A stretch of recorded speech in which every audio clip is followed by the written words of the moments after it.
have these different thresholds, and our computer holds different thresholds for different families. And we also adjust for Milwaukee's thresholds are higher than if you're in the north part of the state where the cost of living is lower. So we have different thresholds for different families. Then we look at family resources. We have to add up all those things, cash, taxes, the non-cash benefits. The biggest one is food share, which the federal government now calls SNAP, Supplemental Nutrition Assistance Program, but you may know as food stamps. We subtract work expenses, we add energy assistance and public housing. Unfortunately, we don't know what families spend on all these things. We don't know what benefits they get. We actually had to impute all these things.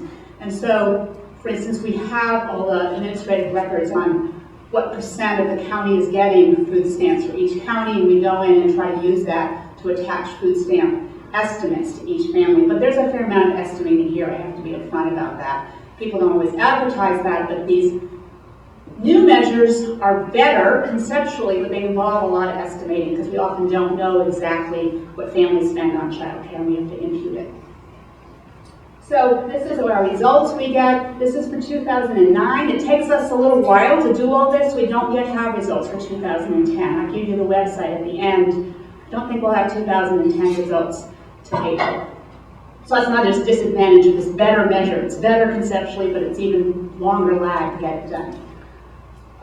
And we see both Milwaukee and Dane County having pretty high poverty rates, higher than the average. We see this color, so the white, means lower than the state average. And then everybody else, their poverty rates, they may look higher than the state average, but if you add in something called sampling error, there isn't enough precision in the estimates to know if they're higher or lower. I do want to show for Milwaukee, in the inner city here is a poverty rate of 39% compared to the suburbs. This is sort of, the Census Bureau clumps these two groups together, 5% for those suburbs there, 11%. So really, well, this may not be news to you if you're familiar with Milwaukee, but this documents in statistical terms some of the wide differences. Another question? Yeah, urban legend was that Menominee County is the poorest county in the country, and yet it doesn't appear to be higher than the Wisconsin average. Right, so let me explain. I don't have county level here. So Menominee is going to be buried. I wish I had a way of showing this in the map. It's buried in with like the more rural counties in order to get enough people to measure precisely for 1 year as opposed to the other map, which was 5 years. We have to group them. It's called a public use microdata. So I know that it's 10 counties up here. I don't remember exactly. It might, this might be one group and then that might be another group. So I don't have county level, and I'm also glad for your question because that helps me highlight that. And so do please ask questions so that I can give you more of a technical detail. Trying to avoid that, to not lose you, but I don't want to give a false impression.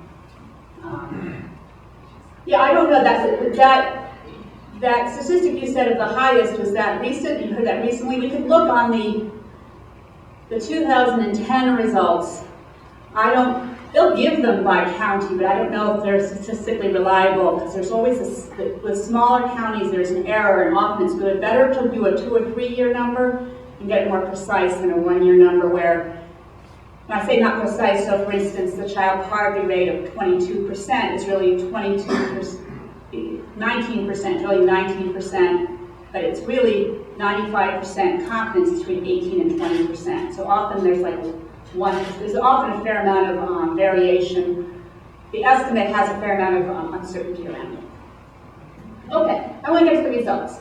So this shows poverty in Wisconsin overall. I'm going to move to child in a minute, and it moves from 10% to 12%, and I don't have my graph, it went up to 13% in 2010. So this is under the official measure.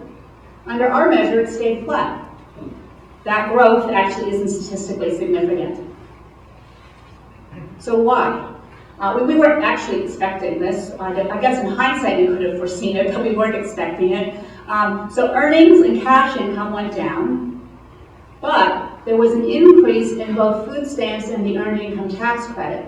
Food stamps goes up automatically in a recession. More people are poor, and so they can go into the food stamp office and get food stamps automatically. There also was the stimulus package. The It's gotten bad press. It didn't save us from the recession. I believe it prevented us from falling into a depression. It also added food stamps and added earned income tax credit, expanded them in a way that really made a difference for the poverty. And we believe that that's what, under a measure that takes into account food stamps and tax credits, we see the rate of poverty not going up. Because that government spending under the American Recovery and Reinvestment Act was targeted enough to that low-income population and was large enough to reduce their poverty.